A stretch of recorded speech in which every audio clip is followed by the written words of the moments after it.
ദൈവത്തിരുനാമം വാഴ്ത്തപ്പെടുമാറാകട്ടെ. ഒരു നോമ്പ് കാലയളവിൽ കൂടി കടന്നു പോകുവാൻ ദൈവം നമ്മെ ഈ ഭൂമിയിൽ നിലനിർത്തി. ആ ദൈവത്തെ നമുക്ക് സ്തുതിക്കാം.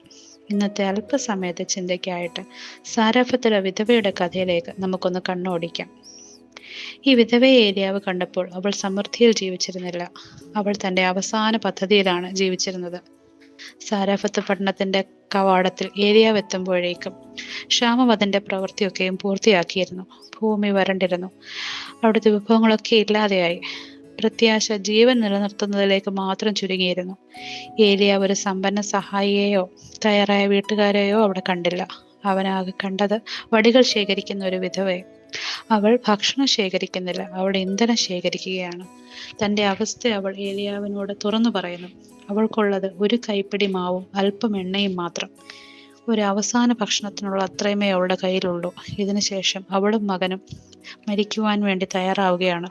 അവളുടെ ശബ്ദത്തിൽ ഒട്ടും പ്രത്യാശയില്ല, വെറും സത്യസന്ധത മാത്രം.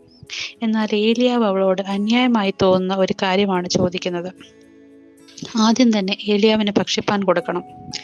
എന്നാൽ ഇത് ക്രൂരതയല്ല, ഇതൊരു വെളിപ്പെടുത്തലാണ്. അവൾക്കില്ലാത്തത് ഉണ്ടെന്ന് നടിക്കണമെന്നല്ല ഏലിയാവ് പറയുന്നത്.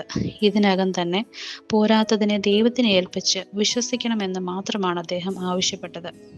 ഈ കഥ പലപ്പോഴും ദാനത്തിന്റെ പരീക്ഷയായി അവതരിപ്പിക്കപ്പെടുന്നു. എന്നാൽ അതിൻ്റെ ഹൃദയം അതല്ല. വിധവയുടെ കൊടുക്കാനുള്ള മനസ്സ് പരിശോധിക്കപ്പെട്ടതല്ല. തെളിവ് ലഭിക്കുന്നതിന് മുമ്പേ വിശ്വാസത്തിലേക്ക് അവളെ ക്ഷണിക്കുകയായിരുന്നു. ഇത് കേവലം ഒരു ദാനത്തിന്റെ കഥയല്ല, മറിച്ച് ആശ്രയത്തിന്റെ കഥയാണ്. ഒന്നാമതായി, കുറവുകൾക്കിടയിലെ കരുതൽ. നമ്മൾ പലപ്പോഴും വിചാരിക്കുന്നത് എല്ലാം തികയുമ്പോൾ ദൈവത്തിന് നന്ദി പറയാം എന്നാണ്. എന്നാൽ ഈ വിധവ കാണിച്ചു തരുന്നത് കയ്യിലുള്ള അവസാന തരി മാവും എണ്ണയും തീരാറായി നിൽക്കുമ്പോഴും ദൈവവചനത്തെ വിശ്വസിക്കുക എന്നതാണ്. മുൻകൂട്ടി തരുന്ന സമൃദ്ധിയല്ല, ഓരോ ദിവസത്തേക്കും കൃത്യമായി നൽകുന്ന കരുതൽ.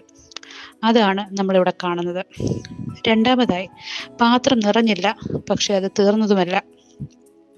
അത്ഭുതം എന്നത് പാത്രം പെട്ടെന്ന് നിറഞ്ഞു കവിയുന്നതല്ല, മറിച്ച് ഓരോ തവണയും അവൾ പാത്രം തുറക്കുമ്പോൾ അതിൽ അന്നന്നത്തെ ആവശ്യത്തിനുള്ളത് ഉണ്ടായിരുന്നു എന്നതാണ്.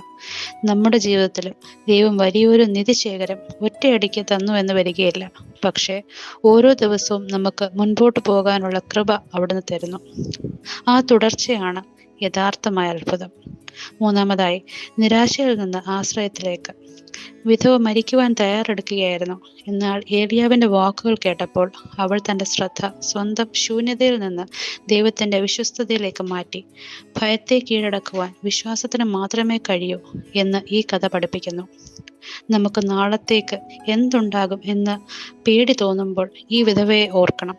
ദൈവം നമുക്കൊരു വലിയ കൂമ്പാരം തന്നില്ലെങ്കിലും ഓരോ ദിവസവും നമുക്ക് വേണ്ടത് തന്ന് കൂടെ ഉണ്ടാകും. നമ്മൾ തനിച്ചല്ല. നമുക്കൊരു വാക്ക് പ്രാർത്ഥിക്കാം. ദൈവമായ കർത്താവേ, പലപ്പോഴും ഞങ്ങൾ നാളെയെ ചൊല്ലി വ്യാകുലപ്പെടുന്നവരാണ്. എന്നാൽ അങ്ങയിൽ പൂർണ്ണമായി ആശ്രയിപ്പാനുള്ള ജ്ഞാനം ഞങ്ങൾക്ക് അങ്ങ് തരണമേ. അങ്ങ് ഞങ്ങളെ ഈ ഭൂമിയിൽ നിലനിർത്തുവാൻ മതിയായ ദൈവമാണെന്ന സത്യം തിരിച്ചറിയുവാനും അങ്ങയിൽ പൂർണ്ണമായി ആശ്രയം വെച്ച് ജീവിപ്പാനും ഞങ്ങളെ സഹായിക്കണമേ. ആമേൻ.